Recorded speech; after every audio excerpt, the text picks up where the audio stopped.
एक बुद्धिमान राजा था। उसका काफी बड़ा साम्राज्य था। उसके राज्य में प्रजा हर तरह से खुशहाल थी। राजा को अपने उत्तराधिकारी की तलाश थी। उसके 3 बेटे थे। राजा इस पुरानी परंपरा को नहीं निभाना चाहता था कि सबसे बड़े बेटे को ही गद्दी पर बिठाया जाए। वह सबसे बुद्धिमान और काबिल बेटे को सत्ता सौंपना चाहता था।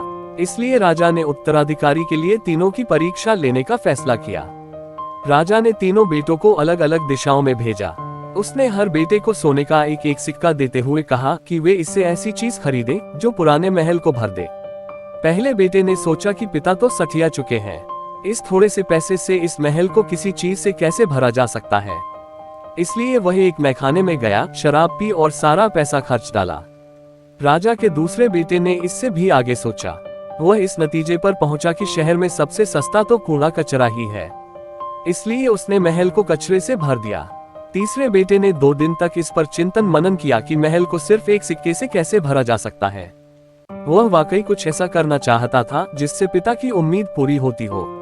उसने मोमबत्तियां और लोबान की बत्तियां खरीदी और फिर पूरे महल को रोशनी और सुगंध से भर दिया। इस तीसरे बेटे की बुद्धिमानी से खुश होकर राजा ने उसे अपना उत्तराधिकारी बनाया।